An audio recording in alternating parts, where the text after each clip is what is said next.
It is 10 a.m. and it's time to begin this work session Thursday, May 25th in the Board of Supervisors Executive Conference Room, 1415 Melody Lane, Building G. Any item on this agenda is open for discussion. Roll call. District 1. Paul Crosby is here. Can you hear me? Yes, we can. Okay. District 2. Supervisor English is present. And District 3, Supervisor Judd is here. Members of the public may also attend this meeting via Microsoft Teams computer or mobile app or via phone by calling 602-609-7513 or 888-680-6714. Conference ID is 646-414-993#. If you have trouble accessing this meeting remotely, call 520-432-9200 for direction. Work sessions are a time for county staff to inform and discuss agenda items with the Board of Supervisors, and public comment will not be taken. Items for discussion today are discussion and possible direction regarding the rescinding of Title 42 and its impacts on Cochise County. And Dan Duchamp, our Emergency Services Director, will be presenting. Good morning. Thank you. Chairwoman, members of the board, thank you for having me. I thought there'd be value in having a brief update on the Title 42 releases because it was a big item in the news for a while leading up to May 11th. The impact wasn't too great, but I think there'd be value in showing what happened.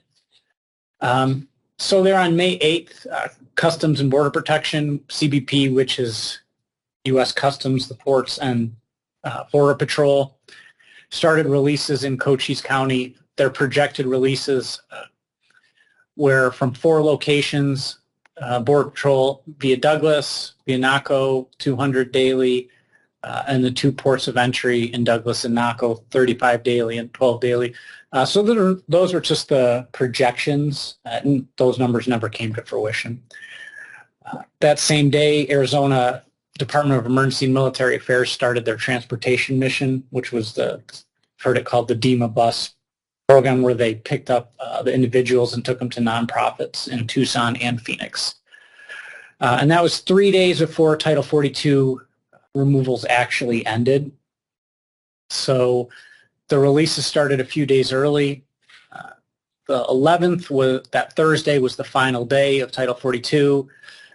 And then the releases continued through the 19th when all Border Patrol and Customs, they stopped releasing. So terms, so we're on the same page. There's 3 releases: release of migrants from CBP custody. It's currently directly to the DEMA transportation program.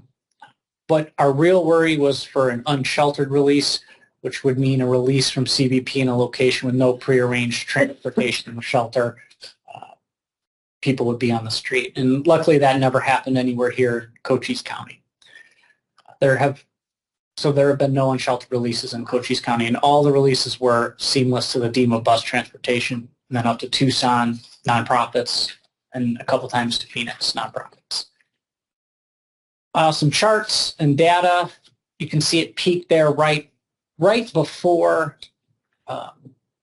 May 11th, which is what a lot of the projections were, that there was kind of a rush leading up to the Title 42 removals being rescinded, because after Title 42 removals ended, they would go back to Title 8, which had a different set of repercussions.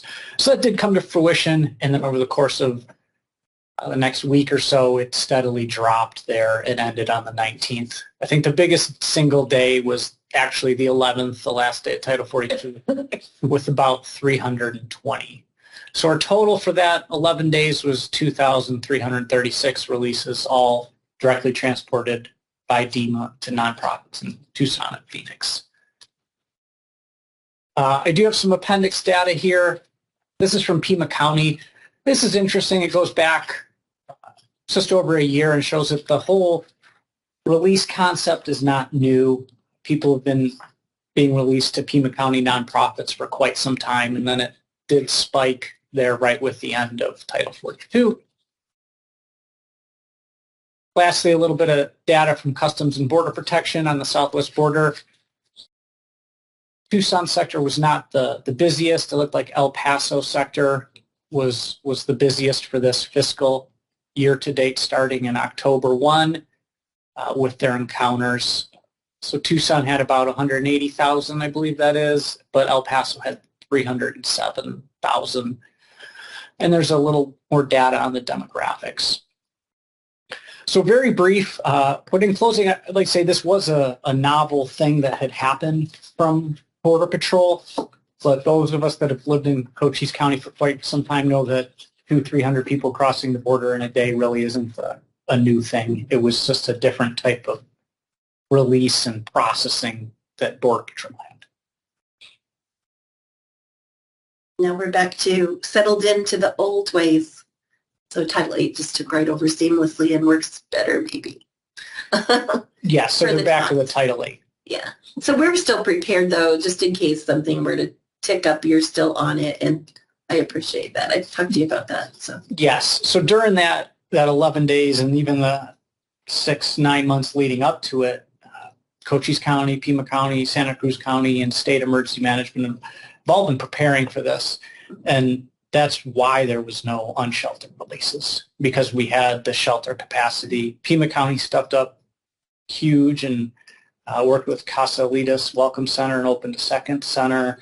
City of Tucson, they had several overflow hotels that they had, and we did have some shelter capacity here in Cochise County.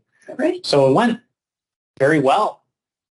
I think one thing that we have to be extremely grateful for is that even before this surge, Pima County made a commitment to Cochise County and to Santa Cruz County because of our size, because of our lack of facilities, et cetera, that they would help us. And so that gave me a good feeling, knowing that there was Big Brother, if you want to call it that, that we're putting together resources and they had the money, from the federal government in order to take care of the problem. So I think they stepped up big and helped us. And then I was really excited that the governor actually looked forward and said, okay, if that's not enough, then we'll send DEMA, we'll start this process, and so they planned for it. And so I won't say that it was seamless because I don't know of all the details, but it appeared seamless to those of us that were watching the process going forward, that they had it planned. And like you say, there were no releases. I think the news said that maybe there were a few in Yuma County that were actually released on the street by choice. And the rest of them were all taken care of and taken to shelters and put on buses or trains or planes or wherever they wanted to go. So I think it was well planned.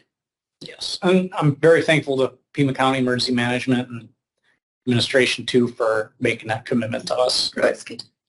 And then DEMA, the DEMA buses. And I guess if something were to just happen, they could just send a bus. I'm sure they're still ready. Yes, so they've built a robust program. They just need to flip the switch. Good. And I would go back here. This is that chart from Pima County. I don't think it's fair to say this would never happen again. It's possible that as the year marches on, things like this could happen again, but with the plans and transportation network set up, it would be a little less jarring. Mm-hmm. And this is the best time for them to travel too. So this springtime. And so that some of that could have been just the natural, immigration. So, absolutely. There's some seasonality to it. So it's, a challenge to cut the wheat from the chaff there and see what the media is saying. That's what I was going to say. A challenge to keep the media, steady. They sometimes get excited about things, and that actually causes reactions, on both sides of the border. So Tony Reyes, a supervisor from Yuma County and has been a supervisor for years and years, kept saying, this is not a crisis. This happens all the time. This is not a crisis. This happens all the time. But his voice seemed to be lost in the news media because Title 42 has become a hot button phrase, misunderstood by most everybody as to what Title 42 was.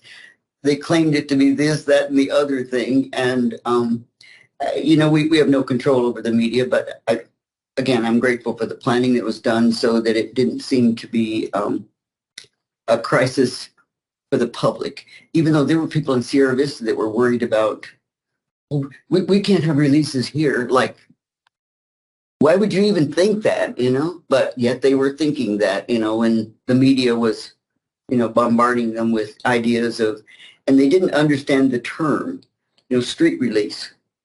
They acted like that, you know, that meant that they were just opening the door and shoving them out, you know? So anyway, I think it's gone well so far. Yep. Is there any comments from from Supervisor Crosby? Certainly, of course, it's a disaster. Of course, our country is going down the tubes. I don't know why you can't see that. This is just part of it.